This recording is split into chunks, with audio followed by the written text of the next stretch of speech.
트럭에 실린 곡사포 K105A1을 아시나요?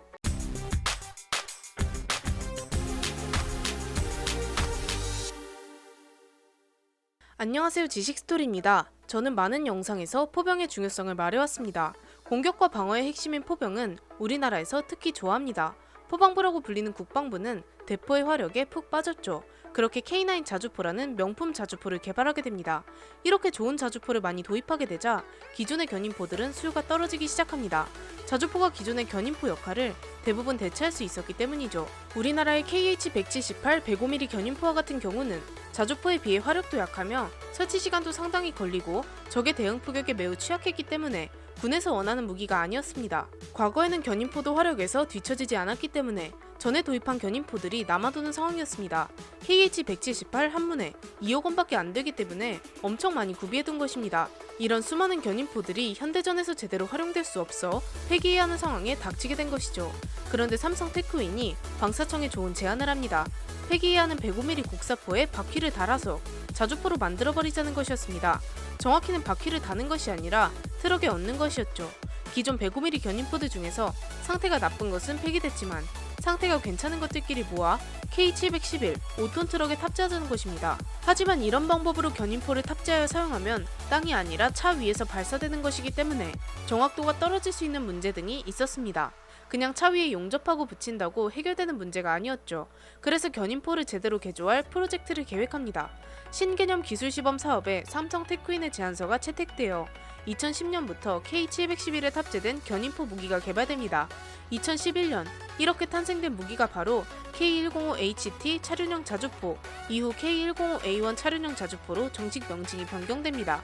K105A1은 중량이 18톤이며 기존의 105mm 구경을 사용합니다. 부무장으로는 K6 중기관총이 탑재됩니다. 그냥 트럭에 견인포를 올린 것뿐만 아니라 여러가지 업그레이드도 함께 이루어졌습니다. 자동 사격 통제 시스템을 장착하여 포 사격의 정확도와 신속성을 높였습니다. 또한 위치 확인 시스템을 도입하여 차량의 정확한 위치를 파악할 수 있어 더 정확한 포 사격에 도움을 줍니다. 또한 운용 인력도 감소되었습니다. 기존 105mm 견인포와 같은 경우에는 포를 끌고 가는 차량 인원부터 발사 인원까지 9명으로 구성되어 있는데 K105A1은 운전병, 경계사수를 포함해서 5명이면 운용이 가능합니다. 인원을 최소로 줄인다면 3명으로도 사격 임무 수행이 가능합니다. 가장 중요한 것은 이동이 간편해졌습니다. 원래 견인포를 설치하는데 4분 30초 정도가 걸린다고 하는데 포병이 있으시다면 댓글로 시간을 알려주시면 감사하겠습니다. 번거롭게 끌고 가서 설치하고 해체하는 작업이 트럭이 이동해서 정차하는 것으로 매우 간단해졌습니다. 이동 후 차량에 있는 지지대를 땅에 내리기만 하면 끝입니다. 그리고 고정이 완료되면 방열이라는 것을 합니다. 방열이란 간단히 말해 적에게 포신을 조준하는 것인데요. 이 일련의 과정이 56초면 가능하다고 합니다. 획기적으로 시간을 줄인 것이죠. 설치하는데도 시간뿐만 아니라 이동 준비 시간도 줄었습니다. K105A1은 그냥 차에 타고 지지대를 올리고 출발하면 끝입니다. 30초면 이동 준비가 가능하다고 합니다. 기존 견인포는 몇 분이나 걸렸던 만큼 시간을 굉장히 아낄 수 있는 것이죠. 포 사격 이후 위치가 노출되었을 때 쉽게 이동이 가능해 적의 대응 타격으로 인한 피해를 줄일 수 있습니다. 그리고 기존의 105mm 견인포는 산 너머에 있는 적을 타격할 때 포신의 각도를 올리게 되는데 그럼 장전이 힘들어졌습니다. 그런데 이 문제 또한 개선되어 각도와 상관없이 포탄 장전이 가능합니다. 사거리는 기존의 105mm 견인포와 동일하게 11.3km까지 타격할 수 있습니다. 탄약은 총 60발까지 적재가 가능하며 1분에 10발까지 급속 사격이 가능하고 지속 사격 시 20초에 한 발 사격이 가능합니다. 즉 기존의 포를 재활용하고 운용 인력까지 감소했으니 여러 방면에서 획기적인 개발이었습니다.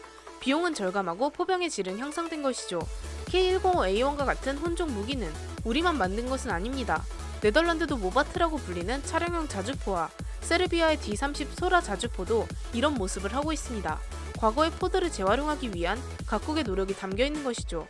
현재 우리나라는 많은 포들을 105mm보다 훨씬 큰 155mm로 변경되고 있는데요. 그래서 갈수록 쓸모없어질 105mm 포탄들이 무려 300에서 340만 발이나 적재되어 있는데 이 탄들을 K105A1이 사용할 수 있습니다. 경제적으로도 정말 좋은 무기이죠. 하지만 장점이 많은 만큼 단점도 많습니다. 일단 105mm 포탄을 사용하기 때문에 최신 포들에 비해 훨씬 위력이 약합니다. 그리고 105mm 포탄이 많아 이를 소진하기 위한 목적성이 큰 무기이다 보니 이 재고가 떨어지면 탄 수급이 원활하지 못합니다. 그래서 장기적으로 사용할 수는 없는 무기이죠. 이런 모습을 보면 포탄과 견인포 하나까지 알뜰하게 아껴 쓰는 포방부의 모습이 보이기도 합니다. 버려지지 않고 우리나라를 지켜주는 든든한 신개념 무기가 되어 돌아왔습니다. 이렇게 혼종 자주포 K105A1에 대해 알아보았는데요. 영상을 재밌게 보셨다면 구독과 좋아요 부탁드립니다. 감사합니다. 지식스토리였습니다.